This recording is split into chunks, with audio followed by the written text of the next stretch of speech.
Bonjour à tous et bienvenue dans WhatsApp Meetup, l'émission qui met en lumière l'utilité des NFT dans la vie quotidienne. Aujourd'hui, nous recevons Francis Hachem, qui est fondateur et CEO de Codenext. Entrepreneur dans le digital depuis 20 ans, c'est en 2019 que Codenext voit le jour. La mission de cette application mobile est de regrouper les données techniques et administratives de votre véhicule afin d'être à jour de son suivi et surtout de ne plus perdre aucun document. Bonjour Francis, WhatsApp. Bonjour Virginie, bonjour à tous. Écoute, ça va au top et toi? Parfait, impeccable. Très heureuse de te recevoir aujourd'hui. Je suis ravi également. Merci pour cette opportunité. Je vais pouvoir parler de Connect avec grand plaisir. Super. Est-ce que tu as des nouvelles? Est-ce que tu veux rajouter quelque chose sur la petite introduction que j'ai faite de Connect? Est-ce qu'il y a des choses que j'aurais oubliées par hasard? Bien écoute, non, c'était assez concis. Alors je peux parler pendant des heures de Connect et rajouter plein de choses, mais effectivement non, t'as dit l'essentiel. Ce qu'on peut éventuellement ajouter, c'est le fait qu'on est en pleine levée de fonds. Mhm. Donc ça peut être un élément intéressant à savoir. Donc levée en equity et en token. D'accord. Et donc voilà, et on communique à fond sur les features qui vont arriver. Et donc on est en train de développer en ce moment, mais sinon oui, t'as dit l'essentiel. Super. Du coup, Connect, c'est à la base une application mobile, on peut dire plutôt tournée Web 2, si on parle de Web 2, Web 3. Tu Hmm. as intégré en fait dans cette application mobile la technologie blockchain et les outils comme les NFT. Qu'est-ce qui t'a poussé à faire ça en fait? Ouais, c'est exactement ça. En fait, au départ, le scope était vraiment Web 2, donc application mobile, tout ce qu'il y a de plus de traditionnel. Mhm. Mais dès le départ, l'objectif était de sécuriser les données, puisque on récolte donc toutes les données du véhicule, mais aussi de l'utilisateur. Donc l'idée, c'est de sécuriser les données. Et dès le départ, je me suis dit, mais la blockchain, c'est aujourd'hui ce qu'il y a de mieux en termes de techno pour la sécurisation des datas, mais surtout pour permettre en fait l'intégrité de ces données, donc éviter qu'elles soient modifiées. Et puis donc ça c'était au début et au fil de l'eau, au fil des découvertes de la techno, parce que moi je connaissais la blockchain à titre perso, mais plutôt en tant qu'investisseur D'accord. et pas en tant que projet. Ouais. Donc au fur et à mesure, on a découvert les choses. Est arrivé le NFT, le concept du NFT, donc plutôt d'art au départ. Et puis en étudiant la chose, on s'est dit, bah tiens, le NFT, on peut peut-être l'utiliser autrement. Et on a réussi justement à l'adapter à notre usage, donc plutôt en tant qu'NFT d'utilité, voilà, pour servir enfin, les bienfaits en fait de l'application. Super. Bah, c'est vrai que ça rejoint aussi l'idée Meetup. Nous, on met beaucoup en avant ce côté NFT d'utilité. Donc, c'est vrai que c'est aussi très intéressant pour nous de te recevoir aujourd'hui et puis d'expliquer un petit peu à la population, au grand public, on va dire, que les NFT, c'est pas forcément quelque chose de compliqué ou qui n'est pas adapté à la vie quotidienne, en fait, mais que bah, là, par exemple, ça s'intègre très bien dans la vie quotidienne. D'ailleurs, pour l'utilisateur, est-ce que tu peux nous expliquer un petit peu comment ça se passe pour lui, en fait? Ouais, exactement. En fait, nous, une fois encore, on ne veut pas parler token, blockchain, crypto à nos utilisateurs. C'est pas une fin en soi. C'est juste un moyen de sécuriser, comme je l'ai dit, en fait, les données. Donc, Mhm. l'utilisateur, qu'est-ce qu'il fait? Il télécharge l'application, il rentre ses informations personnelles, les informations de son véhicule, et puis derrière, l'application vit. Donc, elle vit comment? Je vais faire un entretien chez le garagiste. L'application donc, à terme, sera connecté à tous les garagistes de France, mais aussi du monde. Super. Eh bien, une fois l'intervention effectuée, les informations viennent se déverser dans l'application. Voilà, D'accord. ça, c'est ce que l'utilisateur voit. Ensuite, ces informations, donc nous, on a, via notre plateforme, elles sont ensuite stockées dans ce fameux NFT. Le NFT, c'est quoi? C'est juste un fichier digital qui représente le véhicule. Donc, c'est Mhm. un digital, c'est un jumeau numérique, pardon, du véhicule Ouais. qui est stocké sur la blockchain. Mais ça, c'est fait en arrière-plan. L'utilisateur ne le voit pas, n'a pas besoin de le voir. Nous, voilà, on sait qu'on sécurise ces infos et ça s'arrête là. Demain, l'utilisateur décide de vendre son véhicule. Donc, Mhm. au travers de l'application, on va pouvoir supporter cette transaction et permettre à l'utilisateur de transférer toujours en mode transparent le NFT au futur propriétaire qui, lui, à son tour, viendra enrichir ce NFT durant sa propriété. Oui, Donc donc tu as... vraiment transparence. Enfin, voilà. On veut pas de technicité dans l'application, c'est super important. Puis ça apporte, comme tu le dis, oui, une transparence aussi par rapport au véhicule. Finalement, après, à terme, on va vraiment savoir en fait tout le passé en fait du véhicule, ce qui aujourd'hui peut être un peu compliqué de faire les liens entre les réparations qu'il y a pu avoir, le suivi, est-ce qu'il a bien été fait, etc. Et c'est vrai que là, si je comprends bien, du coup, ça va permettre à travers cette application de regrouper tout ça. Et finalement, l'utilisateur, lui, verra pas trop la différence, voire même pas du tout du fait que ce soit via des NFT ou pas forcément, quoi. Oui, exactement, c'est ça. Le but ultime, c'est quoi? C'est d'avoir alors, d'abord, côté utilisateur, d'avoir un véhicule qui soit super bien entretenu, puisqu'on va le Mm. notifier des échéances, on va lui permettre d'avoir surtout l'ensemble des documents et toutes les interventions donc liées à la voiture dans l'application. Mais ça va permettre surtout au moment de revendre la voiture, eh bien, de prouver que tout a été bien fait, C'est ça, ouais. preuve à l'appui. Mm. Et donc de ne plus se retrouver, alors si je me mets côté acheteur, de ne plus se retrouver face à un vendeur en fait qui cherche à me vendre une voiture qui a mal été entretenue, qui cherche, allez, disons-le, à m'arnaquer.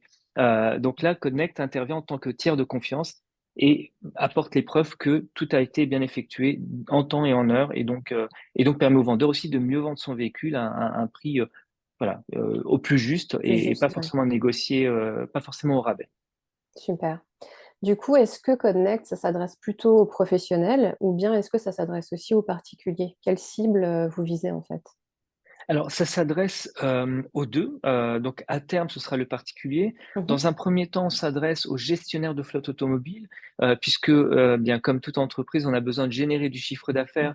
Donc, le moyen le plus simple, et je pèse quand même mes mots, c'est de faire du B2B. Ouais. Et donc, on vend l'application en abonnement, donc en mode Mhm. SaaS, abonnement mensuel par véhicule, à des entreprises qui ont des flottes de véhicules. Donc, ça va de 2, 3 véhicules à nous, notre cible, c'est jusqu'à 200, 250 voitures. D'accord. Au-delà, c'est déjà couvert par d'autres logiciels qui sont beaucoup plus complets et complexes, mais qui le sont trop pour la cible qu'on a qu'on a envie de viser. D'accord.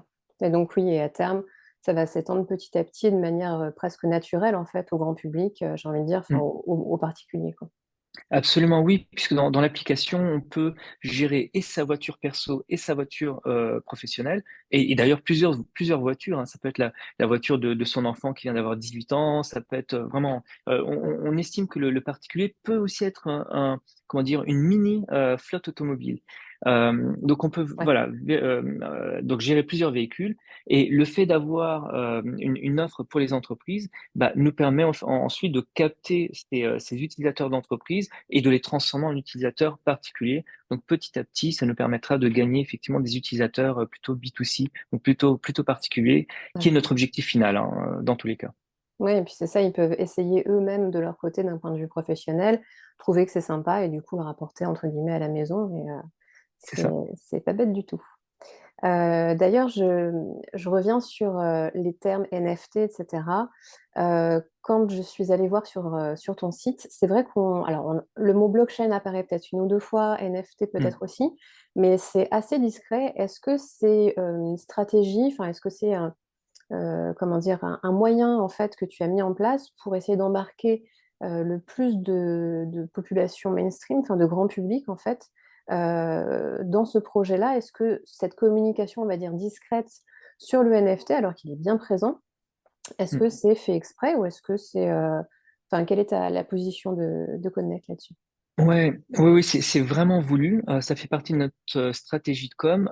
Aujourd'hui, en fait, les termes NFT, token, blockchain sont encore des termes barbares Ouais, pour le commun des mortels. tout à fait. Donc, ça s'adresse voilà, une infime partie de moi ce que j'appelle de geeks, hein, parce Ouais, que c'est voilà, c'est aujourd'hui à cette population que ça s'adresse pour le moment.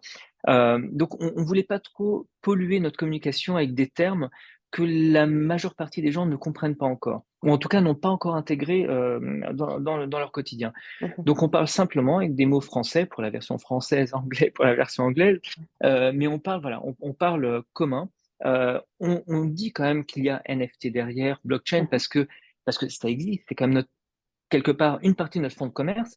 Et pour les gens qui ont envie d'en savoir plus, il y a le lien vers notre site qui lui est dédié Plutôt token, NFT, blockchain. Mais en tout cas, oui, les gens à qui on veut Ouais, s'adresser, donc nos futurs utilisateurs de l'application, non, on leur parle normalement, en langage courant, et puis on les embête pas avec ces barbarismes, qui pour le moment sont des barbarismes, hein. tout à Je pense fait. que d'ici 2, 3, 4 ans, ça va faire partie de notre jargon, du Ouais. quotidien dans tous les cas. Mais c'est vrai que tu as, une bonne partie aussi des personnes qui pensent que le fait de ne pas utiliser le mot NFT fait que du coup, c'est ce moyen-là en fait qui fera que on va pouvoir embarquer une grande partie de la population. Et je te rejoins là-dessus parce que c'est vrai que comme tu dis, bah, tu as ce côté assez geek. Il faut être vraiment dans la Mm. technologie pour comprendre en fait ce qui est un petit peu derrière. Si tu commences à parler de tokens, ERC20, enfin, etc., etc., c'est sûr que Ouais. tu vas perdre un petit peu tout le monde.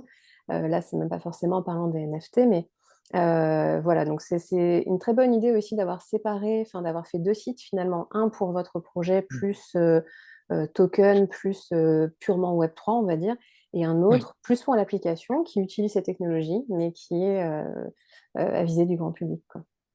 Ouais, c'est ça. Et puis en plus, on est dans un écosystème qui évolue sans arrêt. Ouais. Donc aujourd'hui, on parle de NFT, de blockchain, etc. Demain, on va peut-être parler d'encore autre chose. Donc, je pense que tant que ça n'est pas, comment dire, arrivé à maturité, je pense qu'il est trop tôt aujourd'hui pour expliquer avec des termes, encore une fois techniques, hein, Mhm. aux gens de quoi il s'agit. Euh, je donne toujours cet exemple. Aujourd'hui, on commande sur Amazon ou sur quelques sites que ce soit. On ajoute un produit dans le panier, on fait commander, on met notre carte bleue, ça s'arrête là. On Ouais. n'a pas besoin de parler de HTTP, de code, voilà, de liens, d'URL, de machin. De tout ce qu'il y a On n'a derrière, pas besoin de parler de ça. c'est Voilà. vrai. Ah, il y a 20 ans, il fallait comprendre. Ouais. Et ça concerne les premiers utilisateurs. Mais dès que c'est devenu mainstream, bah, on parlait plus de techno. Voilà, on tapait le nom du site web et puis Tout à voilà, fait. on visitait le site, on commandait, ça s'arrêtait là. Et voilà, il faut qu'on arrive en fait à ce stade pour pouvoir parler et je dirais transformer ce qui est tech aujourd'hui en usage Commun. courant Ouais. dans quelques années. Ouais. Ouais. Tout à fait. Je partage totalement cette vision. Ouais. Bon, bah, écoute, Francis, merci beaucoup d'avoir participé à WhatsApp Meetup. C'était un plaisir d'en savoir un petit peu plus sur Connect. Merci à toi. Euh, En parlant justement du coup d'évolution, etc., est-ce qu'on peut vous suivre à travers un site, des réseaux sociaux peut-être? Oui, bien sûr. Donc, déjà principalement le site de l'entreprise, www.codenect.com. Donc, Codenect, ça s'écrit CODENEKT.com. C'est écrit, voilà, là. Parfait. Et puis, sur les réseaux, on est présent, oui, sur Insta, sur Facebook, LinkedIn, Twitter. Enfin, voilà, on est Vous êtes présent sur partout. tous les réseaux. Il suffit de taper Codenect sur Google et on nous trouve assez facilement. Bon, bah super. Merci Francis et à très bientôt. Merci à toi. À bientôt. Au revoir. Merci à tous d'avoir suivi ce nouvel épisode de WhatsApp Meetup. Aujourd'hui, on recevait Francis Lachaine, qui est fondateur et CEO de Codnext.